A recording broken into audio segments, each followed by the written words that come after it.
Hello, everybody. Welcome back. I'm the Strategy Professor, and today we're going to be doing the support tier list for 1222. So, as always, if you enjoy the content, please be sure to like and subscribe. It really helps out on the channel. Come by, check out the stream. Usually starts around 11 p.m. Eastern Standard Time. Typically goes until about 2 a.m. Eastern Standard Time. It's a very friendly, chill community. We'd love to have you. And I'm going to be doing some new tier lists for every role this week. I finally get a little bit of extra time, so I'm going to get caught up. And I'm going to be a lot more consistent with the tier list as well. So thank you all for being patient with me, as I've had a super busy semester, but I should be back to consistency starting this week. Okay, so let's go ahead and get in here. Now, I will say that if you watch my tier list sort of preseason breakdown or whatever, I don't think that this preseason has been that spectacular. In fact, I think it's probably one of the most disappointing preseasons in the 12 years I've been playing League. Not to say that it's ruined the game. It just feels like it hasn't changed that much, and the few things that it has changed don't feel that substantial from like a strategic standpoint or a fun gameplay standpoint. It really just kind of brought the tanks back into the meta as far as, you know, jungle and top. And that's what I predicted would be the biggest thing of the tank items. Because they basically just they made Sunfire not a mythic item. So people can now get Sunfire with another tank mythic, including, I don't remember the name, but the big one that gives you a ton of health, and then Joksha or whatever, the thing that does like the little 3% damage, which I don't think anyone's getting that one. It's mostly just going to be Iceborne Gauntlet and Sunfire, or the huge health item and Sunfire. So just nothing has changed. But those are just stat items. Like, they don't do anything interesting. They don't open up any champions that haven't been meta in a long time. So anyway, so it's been on the disappointing side. But hopefully they will step it up a little bit and maybe shake things up as the preseason unfolds. So be sure to check out that video if you want to see more. I know I didn't do a good job of selling it, but I do analyze, you know, some of the different dragons, dragon changes, and, you know, what I think about the taking away ally nameplates and champ select. Don't think it's a good idea, and so on and so forth. And I'll have that linked at somewhere, I guess, in the upper, that way, in the upper right of the video. But anyways, okay, so let's talk about what did change, because the win rates changed. The win rates changed, and I'll be honest with you, looking at this, because I wanted to wait a few days to see how it was going to shake out. I'm like, okay, is there just like low sample size, crazy stuff going on? But no, this is how it's looking right now. You know, we've got 72,000 games on Nami, 32,000 games on Janna and Sona, and they're really far up there. So the Janna and Sona aren't that surprising, and we'll talk about them in a second. They always tend to thrive in like a tank meta. Nami's a little weird to me because typically she's better in early lane dominance metas, particularly with Lucian, obviously. But any champ that can poke and get their poke to stick and then really take over the game early and snowball, which is almost the opposite of Sona and Janna. So it's a little weird to find that she's both that popular at 13% almost, and also that, you know, the other really dominant champions are things that I think historically are pretty good against her. They should be, because they outscale her so hard, and they can, at least in the case of Sona, sustain through a lot of her poke. But let's kick it off with Nami. So here's my tier list. We'll go through it relatively quickly. So yeah, I have those three up there. Basically honorary mentions, and like I said, there hasn't been that much in terms of items or runes that have changed about these champions. It's really just the meta that has changed around them to bring tanks back into the fold. And these are champs that excel with tanks. And then, of course, we have Rakan up there. His win rate is up like 2% also. Rakan always has an asterisk. If you play him a lot, I think he's the best one-trick champion in the game, at least for support. So I think, y'all know me, I think it's very rare for him to be ever really that far under S, just because he's so versatile. But I still think he's good. So we'll talk about Rakan, maybe a couple of minor adjustments to him. And then as far as like the tier 2 goes, Renata's pretty good against, you know, dive champions, decent scaler, good team fighters. Soraka, usually you would think she's S tier, with these other, you know, three being up there, but for some reason she's a bit lower on the win rate. So we'll kind of see how that goes. And then Lulu is very good if you scale her with a hyper carry champion. Same with Zillion. and we'll get into all these as we go through, but I just want to give you a quick little preview. Blitzcrank, good against all these squishy champions, bad against the tanks they're empowering, but good if you could manage to get a hook on them specifically. Heimerdinger was kind of the flavor of the month after Worlds. I did play him quite a bit over the last couple of weeks when we were just kind of chilling, waiting on the preseason to start. And so I've got some interesting things to say about him. And then Lux and Zyra are also pretty good all-in AP threats. Lux has a bit more utility later on because she can scout bushes with her E. And she has a really long-range R, so she can, rotate a little bit faster than Zyra can. She doesn't have to be as close. But then Zyra has more all-in sort of sustained damage, particularly against some of these tanks that could be pretty helpful. And then below that, we have an assortment of kind of other engaged, tanky types of champions that are okay. Leona, Rel, Pyke. Seraphine does have the poke, but her cooldowns are much longer. So she's not going to scale quite as hard late game as like your Sonas and your Sorakas. Swain is just kind of an okay, like, all-in engaged champ. Like, these are all playable, in my opinion. They're like, if you're all right with them, they're good. They're all right, average. And then below that, we've got the stuff that I think could use a little bit of help, could use a buff. You can definitely still win with these champs, but I just think there are typically better options above. So you've got Alistar, Tahm Kench. Tahm is a ton of fun. It's just his damage is a little lacking, and his cooldowns are really long. Ashe, if you hit your arrow, like, it's a good engage, but I think there are better options, and especially since many of these champs can take Mikhails, that just makes you, like, not a champion anymore to some extent. People can also take Cleanse. So, Ashe is okay, but I think she's been nerfed enough where it's not as good as it used to be. Same thing with Amumu. Like, engaged champs just have a really hard time all-inning and blowing up a lot of these champs. It seems like they should be good against them, but they just can't quite convert and get the kills. After kind of that durability change halfway through the season, it feels a lot harder. Karma does have, like, early lane pressure that can be pretty good, but I just think that if you want to push lanes, something like Heimerdinger, Zyra, and Lux are all going to be a little bit better at that because they do other things too. And then Morgana, you could put her in B, but really the types of champs that she's good against are these all-in champs, the Leonas, the Nautiluses, stuff like that, and they're just not that popular right now. I mean, most of what's popular and powerful are enchanters, and they typically just outscale her really hard. Okay, so let's talk about Nami specifically and kind of what's going on here. As I said before, there's really not a lot in terms of changes, and I even went and looked at her patch history. I'm like, is there some kind of buff I'm, like, missing here? They changed her Tidecaller's Blessing on the 17th to make it to where Electrocute doesn't work. And I think that may have encouraged more people to go Airy instead of Electrocute. And Airy was better in every circumstance except with Lucian. So that may have just encouraged people to go the correct build. And that might have boosted her up 1 or 2% there.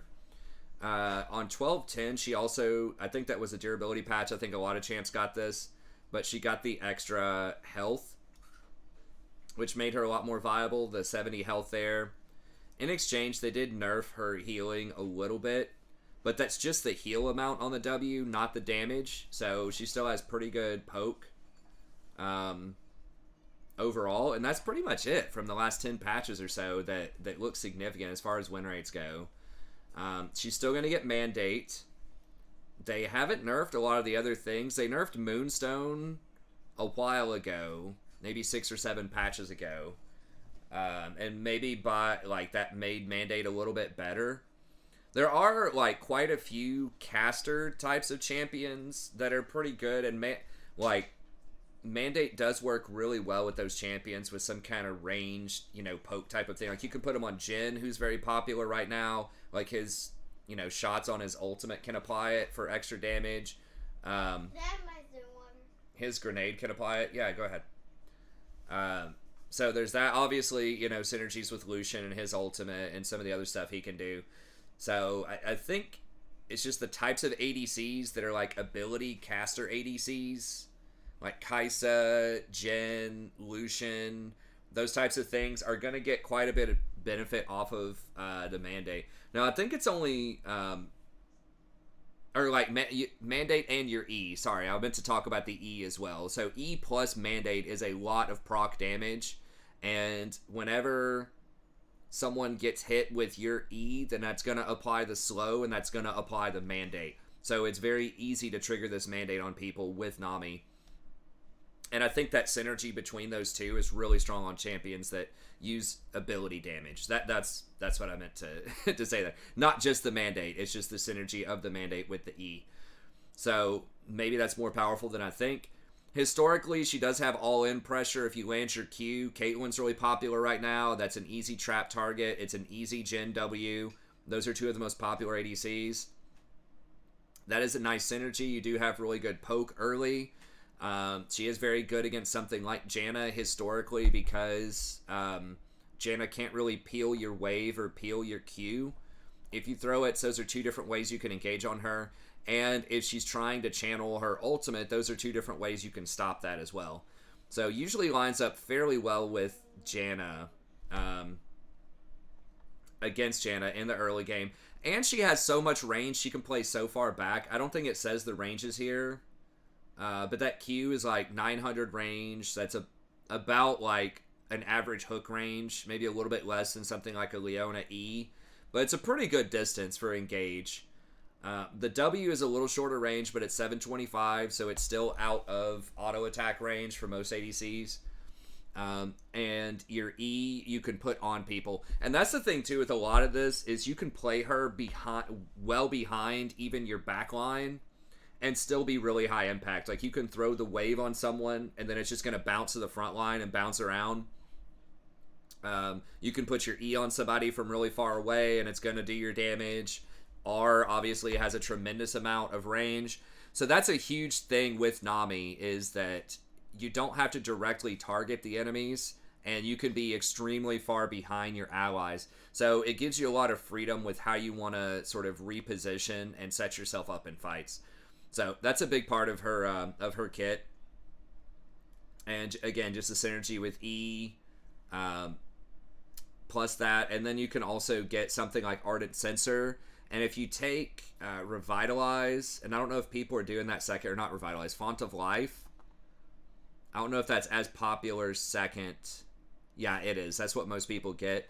That's really good with Ardent Sensor or Staff of Flowing Water because whenever you apply the slow on somebody with your E, that's going to apply Font. And then whenever someone attacks that person with a Font, that's going to count as a heal coming from you.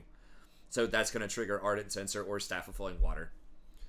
So she has a lot of synergies, I guess, with popular runes, popular items.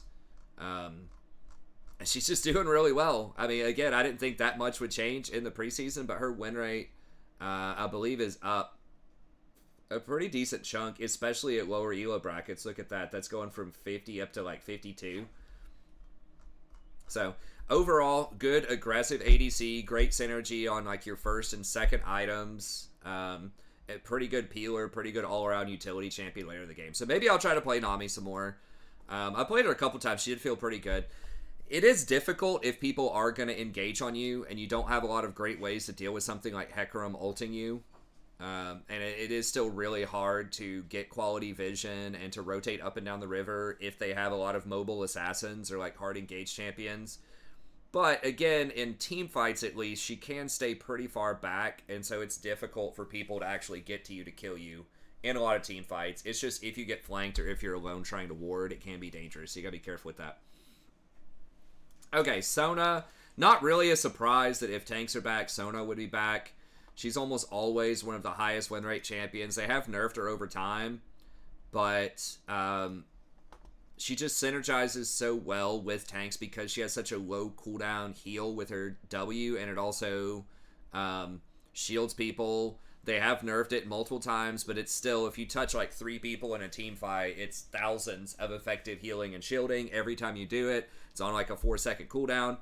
So that's going to be really powerful. Let's see if I can... There we go. I really need a haircut. It's what I need overall. But anyways, she's got a lot of that going on. And then you've got Archangel Staff, where this is kind of weird to me. Like, the tier does fix a lot of your mana problems, but it takes quite a long time for this to come online and like do anything. It just feels like it doesn't do anything until you like fully purchase the 2600 gold, and then you have to stack it up all the way. So like her power curve just feels a little weird compared to some of the other ones. But both Shurelya's and Moonstone are pretty good depending on if you want the mobility or you want the extra healing. Shurelya's actually has a 3% higher win rate, but you can harass early. They can't dodge it. It's guaranteed poke as long as they can't all in you. You do have really good sort of like guaranteed damage in the early game. Your heal is a little skimpy, but once you get the tier, then it works. Area obviously works really well because you're casting a ton of spells. It's going to empower all of your casts. She is very vulnerable to being Dove, and your range is really low a lot of times. Like your Q range, I guess the Q range is not that bad. It's like 800, but if you want to auto attack to get your power chords in, that's obviously going to be 550 range on that. So you got to be careful trying to greed out for those autos sometimes to get that extra damage. And also, you don't want to be too far up in the lane. Your E can help you get away a little bit, but you're really, really vulnerable to flanks and all ends, even more so than Nami, because Nami can like maybe throw her wave and like bubble and possibly get away. Yeah, so Sona almost has nothing, right? Like you can press your E and get some speed and maybe power chord slow them and run away, but it's really dicey. So anyway, super, super vulnerable. I tried playing her. It didn't feel great to me. But like, I feel like my curse is always whenever I try to play an enchanter without an engage, my other two lanes just like turbo feed, and it's really hard to get back in the games. You can't roam that well as Sona. Like you can run up and down the river, but again, you're very vulnerable doing that. You don't have a lot of CC outside your ultimate. Just not the best roamer most of the time. So it's just a problem. But if you can make it, if you're confident that your team is not going to be 0-20 by 10 minutes, then if the game's about even, you do take over. Like once you get a couple of items, if you can have 5v5 team fights, if people aren't just running around the enemy jungle or like randomly split pushing and dying, if you can get everyone on the same screen, then you are really strong. But as we all know, that can be tricky. And you don't really have a great plan B. You don't really rotate from side to side very well on the map, because like you do have the speed, but you're very vulnerable if you get caught. So you really, team fight is your only plan. So your team better be willing to team fight most of the time. So that's where you're going to get the most value. But if you have that, she's obviously incredibly strong. Janna, similar to some of the other enchanters, but a couple of things that have historically given Janna an edge in solo queue is that she is actually relatively safe at rotating and warding for an enchanter because she has a lot of peel. So you're naturally fast with your W. You don't have to use any activatables. So you don't have to use your power chord E like you do with Sona to try to get away, your Whimsy W. You're just naturally kind of fast. And then you have your Tornado, which is pretty difficult for a lot of people to dodge without flash if you time it well. And if they flash you, you still have your R as backup, where you can just push them away with your R. So you have two different buttons you can do to get away from somebody. You're naturally going to be faster than a lot of champions unless they have like Mobies or Dead Man's Plate or something like that. So she's very good at getting away from situations. So that does open up possibilities for her to run up and down that river more, try to get some deeper wards, rotate to side lanes when you've got that one person that just wants to split push, or people are constantly running around YOLO queuing, getting caught in weird situations. Just the fact that you have that mobility, you have a really high impact shield whenever you show up, and you can get people out of a lot of hot situations. And her passive allows people to run a lot faster when they run towards you. So again, she's just kind of built for showing up to hot situations and extracting people and turning the tide of fights. So she's really good with that. She has great synergy with Glacial Augment too. Just because it's so easy for her to trigger it with her Q, or even her ultimate if they dodge the Q.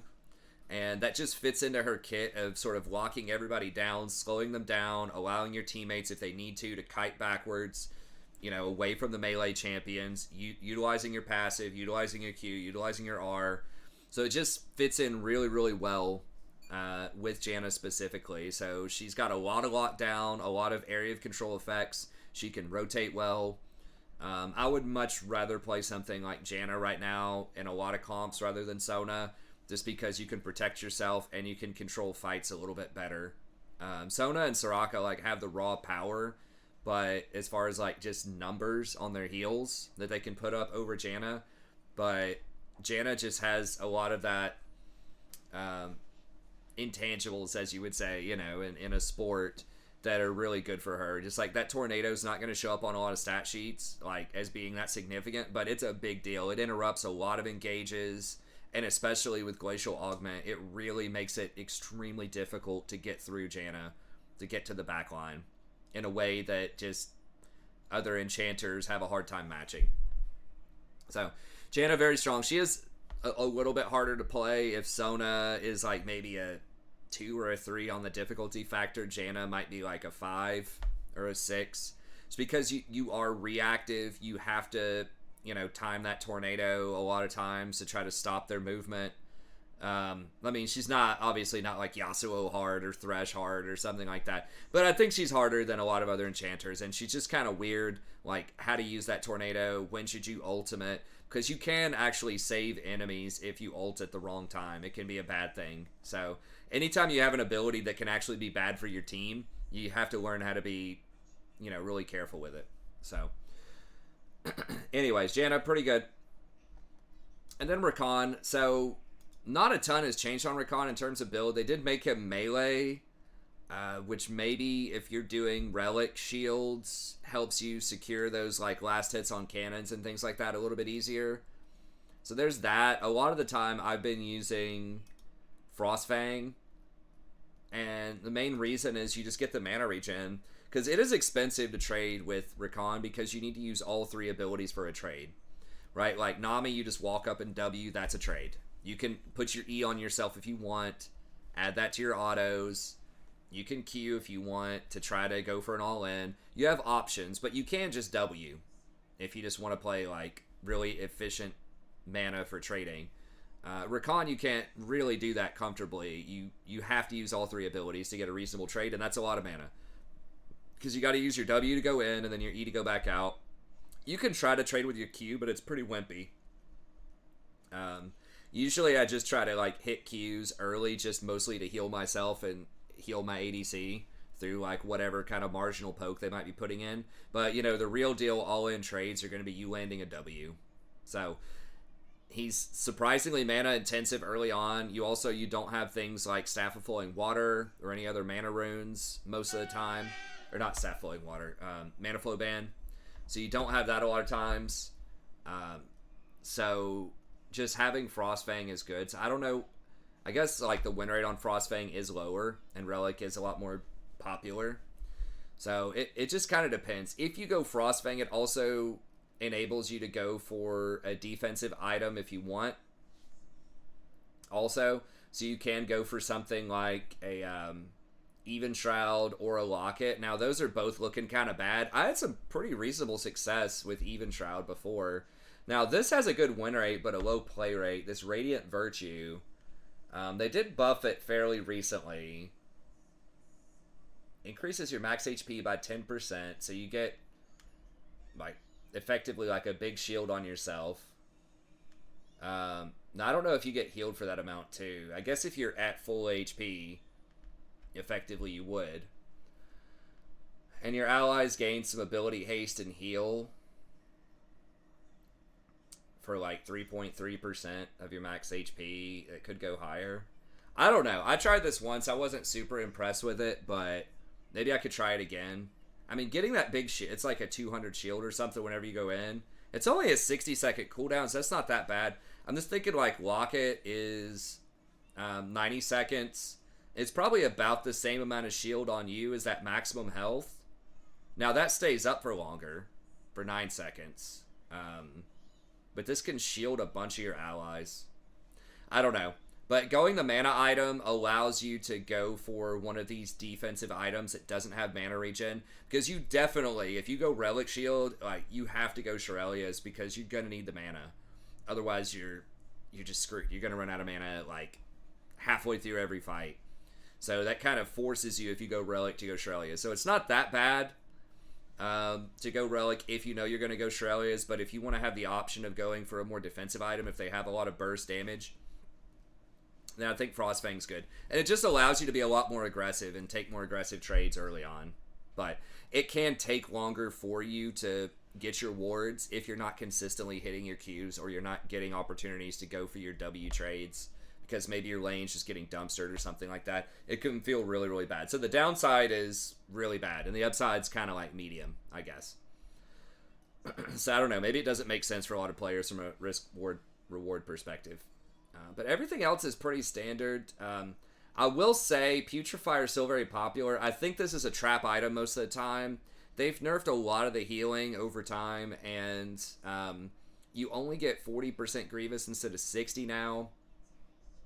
And Putrifier really didn't get any bonuses. Some of those other items, I don't remember which ones, but like the AD items that had the Grievous Wounds and stuff on them, those actually got buffed somewhat. Like they got more AD, or they got more ability haste, or they got their cost lowered or something. Putrifier was always really good, so they never changed it. It pretty much just got, nerfed from 60% Grievous down to 40. Now, there are a lot of enchanters out there, and, many of them will probably get Moonstone if it's Sona or Soraka, so keep an eye on that. If they do get a Moonstone, you probably will want this. If they don't get Moonstone and you're not against something like Aatrox or Mundo or something like that, then you probably don't need it. So I would only get it in very extreme circumstances. It is fairly cost efficient, but like the big problem is it has no defensive stats like at all on it. And if you go Shurelya's, which is also very popular, it also does not have many defensive stats. It has a little bit of health, right? But you are going to be made of absolute paper, especially if you go Ionians. If you go all three of these, which are the most popular ones, you are super greeting out. I mean, if they have a Zed with 3 kills coming out of lane, you're going to get deleted, right? Or like anything else that's got very difficult, unavoidable damage, it's just going to light you up. So having some kind of defensive item is probably a good idea. But my favorite typically to get is Knight's Vow a lot of times. It's just very versatile. You just get a big stack of health, so it doesn't matter if they have a lot of magic damage, physical damage, true damage, whatever. You're going to get some good value out of that health. And then it protects your allies for, whatever it is, damage reduction from 10 to 20%, which is very helpful. With your shield, with your guardian, you get quite a lot of value out of that. So that one's handy. And if you need more damage, sometimes Zeke's can be pretty good too. It's got some armor on it, which is nice, a little bit of health. And then if you are trying to crack through those tanks, then getting that extra, on attack damage or on hit damage can be very helpful. So a lot of times I get Knight's Vow, but Zeke's is also a good choice. Or if they have a lot of magic damage or a lot of CC, then Mikael's is something a lot of people sleep on, but can be a really good pickup on Rakan too. Potentially. Because your shields are pretty big. People forget about that. It's like 190 each. Maybe that's a little bit high. It's a lot. Maybe it's like 140.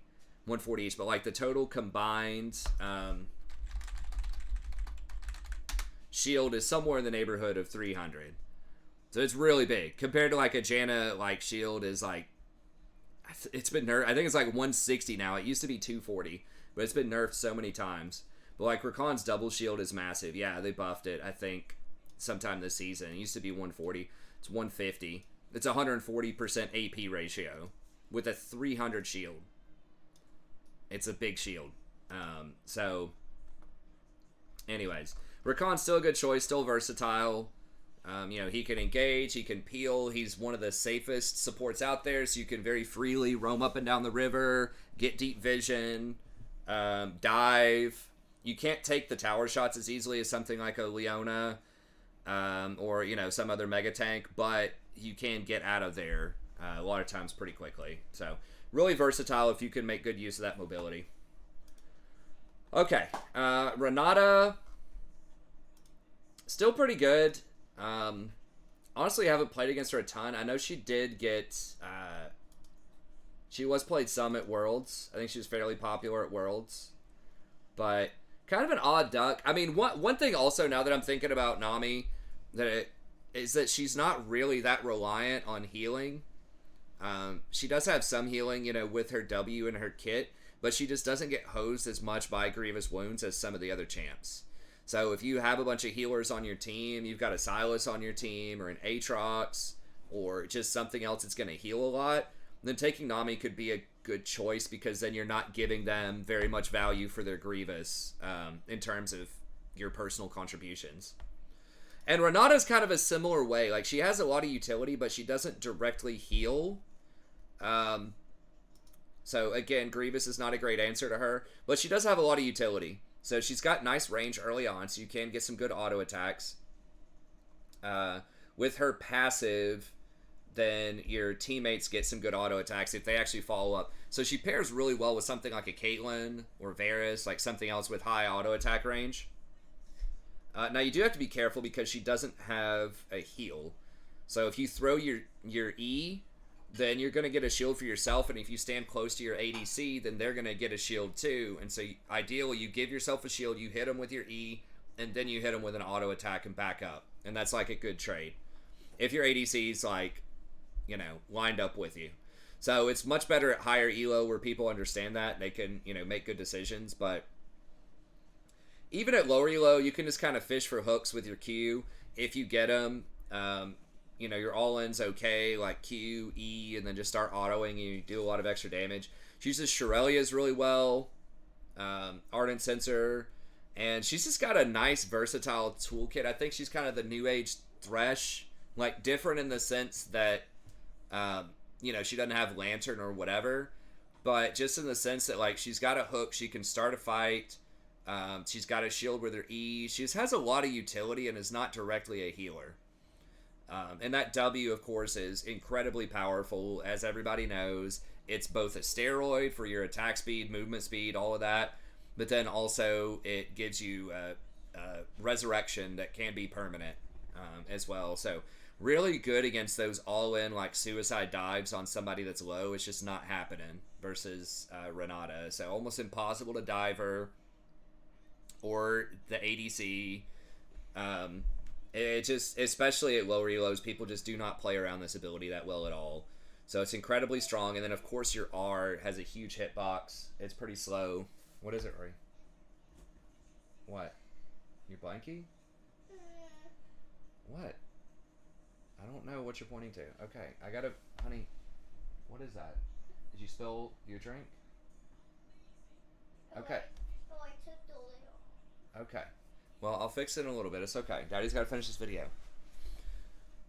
So yeah, really good team fight ultimate, especially if you can throw this out of a bush or like behind a wall or just something where people don't see the wind up, because it does have like a half a second wind up or so. Very similar to Nami Wave, actually. It's like massive hitbox, pretty impactful if it lands. More impactful than a Nami Wave, I would say, in a lot of circumstances if you land it. So she just does not have a bad ability. They're all good. They are all on long cooldowns, so you have to make the most out of that. But, otherwise, pretty strong champion overall. Just because it's lower, she doesn't have the heal, she has longer cooldowns, she can get outscaled by something like Sona. And the fact that you have to actually use her abilities correctly. Again, she's not the hardest champ in the world to play, but if you're landing your, you got to be able to land your Q. You need to be able to land your E and stuff like that. The W is just a point click. But overall, pretty good, well-rounded champion. Okay, then I'll move through these a little bit quicker just because I don't want to be like take too long, but I did just want to spend a bit more time on the top 5.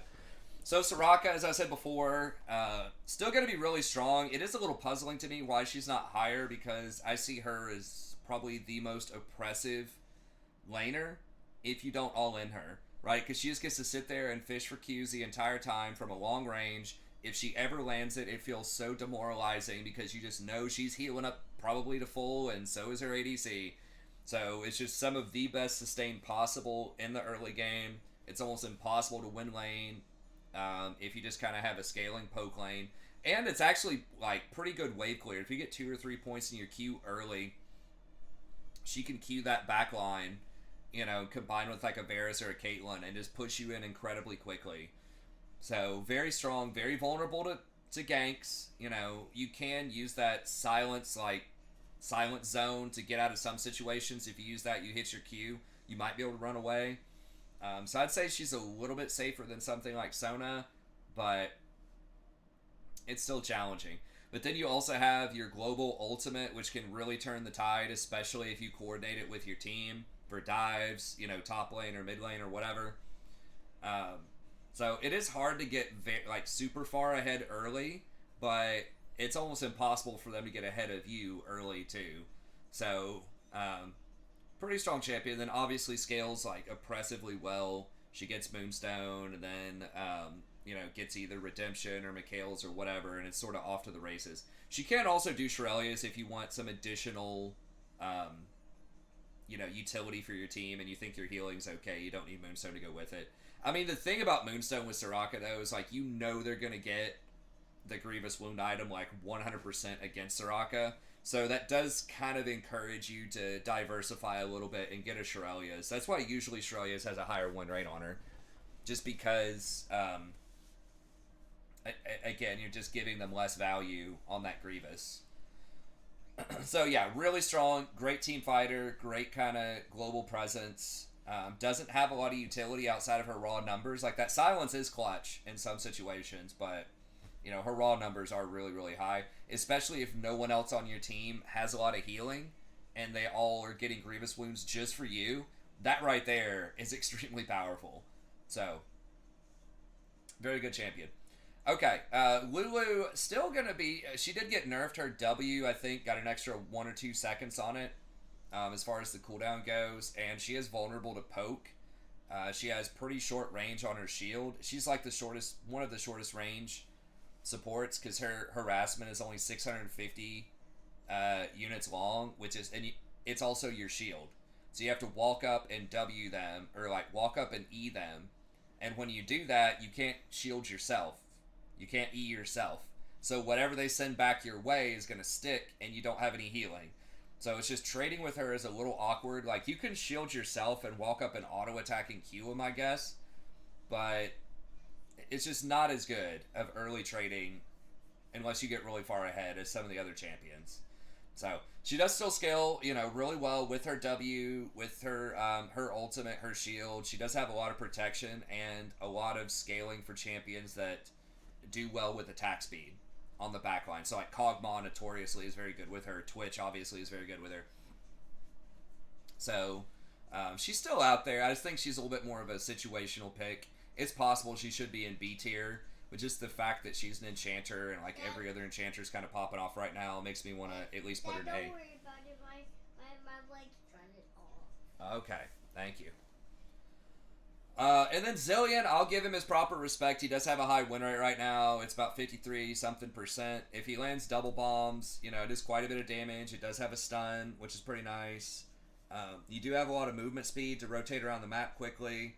That movement speed is particularly good with things like Hecarim and Udyr, who I think are pretty popular and powerful right now. You do have that ultimate to, you know, help out against any sort of assassination that might be going on. So overall, just pretty good, well-rounded champion. He is a little bit vulnerable to poke, and he can get outscaled by other enchanters, but he is really strong against all-in champs, and particularly good if you also have all-in champs yourself that want to dive. So he's kind of like a good all-in versus all-in pick. Blitzcrank, talked about earlier, nothing's changed much. One-dimensional, you land your hook on one of these enchanters, they're probably dead. You don't, and you're worthless. Now, they did nerf, I don't remember everything they nerfed about it, but they nerfed several things about him, like 5 or 6 things, because they overbuffed him and he had like a 54 or 55% win rate. Now he's back down to 52. So, in the meta right now, he's going to be pretty bad at hooking. It's going to be hard to hook a lot of the ADCs, because many of them have a dash, a blink, or they can get Gale Force or whatever to outplay your hook. And, you know, lots of mid laners are also pretty mobile. And then the top laners and junglers, a lot of times, are playing tanks right now. So it's just really hard to find good hook targets if they see you in particular. Now, sometimes you can still get those mobile champions if it's out of a bush and they just, you know, especially if it's lower elo and they just don't react fast enough. But still pretty one-dimensional, and pretty good against a lot of the top-tier picks, but, not so great against other things. He's just very extreme. Okay, and then Dinger, so... Dinger is really good against, like, melee, bruiser type of champions. He can put up really high sustained damage with his upgraded turret in a team fight, especially if you take Leandri's. And he does get some extra movement around the turrets. So he's okay on that front. And he does push better than almost anybody because your turrets provide basically free push. It's really hard to push with, like, to outpush Heimerdinger because he doesn't even have to spend any mana on those turrets hardly. They're virtually free. So he has really good push, really good poke with his W if you can land it. And then his grenade, if you land it as well, is a decent all-in. You land the grenade, and then you do empowered rockets, and it can just delete people, squishies. So, it's pretty good. Like, he is going to be vulnerable later on, just like a lot of these squishy champions when he's roaming up and down the river, trying to ward or whatever. Doesn't have a lot of great tools to get away. The turrets do give you some speed. If you can land your grenade on somebody, it's good. It's very flashable, right? So, a lot of people will just flash it and kill you. But he does provide a lot of really good poke, and he can take down towers very quickly, right? If you get a cannon wave to crash, and you're able to drop, like, 3 towers, and just start, like, just obliterating those plates. So he does push towers better than almost any other support out there, which is cool. Why aren't you using your blanket down here? Okay. Well, I'll get it. Just give me 1 second. I'll set it up. You want me to set the tent up for you in a second? The clubhouse? Mm-hmm. Okay. So he's okay. He's kind of new kid on the block. I think he's sort of the premier push champion. If you have an Ezreal, you have a Caitlyn or a Varus, you just kind of want to push him in and have an AP champ. He's going to be pretty good. He's really fun, too. And then Lux, really good harassment, very long range, outranges almost everything else early game. She does have a solid all-in if you hit your Q. It's a 2-second bind, even with just 1 point. So that's nice. And you have nice vision control later on with your E to scout bushes. And your ult does, like, pretty good base damage. The problem with Lux, though, is that she does very little sustained damage. So against tanks, it's bad because you're not going to... you don't have a lot of pets that do damage. You're not going to get Leandri's, kind of like, Dinger and Zyra can do, and even Brand to an extent. So your sustained damage is a lot lower. You also don't have any mobility or any ways to block hooks. Like, Zyra and Heimer can block blitz hooks with their pets, basically, if you time it right. And the same, obviously, for, like, Pyke, Nautilus, any of these, like, engaged champs that are trying to hook you. They have a pretty decent game plan against that, but Lux doesn't have that. So, take her with a grain of salt, but if you need poke, it's good.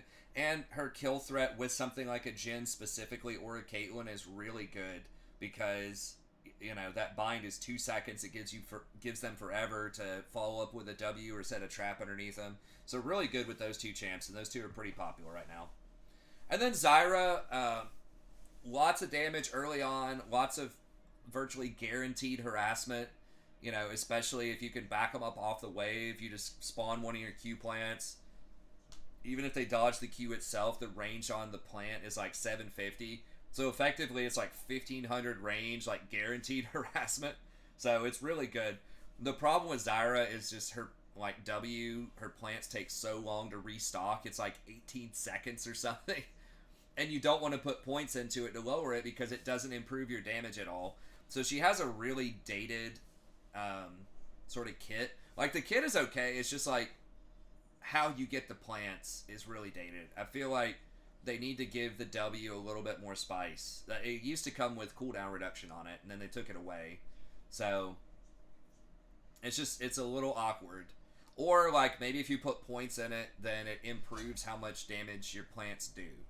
Like, on average, or something like that. Like, maybe each plant does scaling 1, 2, 3, 4, 5% max health, something like that on a plant hit. I don't really know what the answer is to it. But and are those all the letters that they start with, or is everybody in B? Yeah, there's a lot of people in B, aren't there? Yeah. Yeah. So Anyway, she's still pretty good. And then the rest are What okay. about C, Dad? What? What about C? What about C? Uh-huh. Those are sad champions down there. Why? They are sad.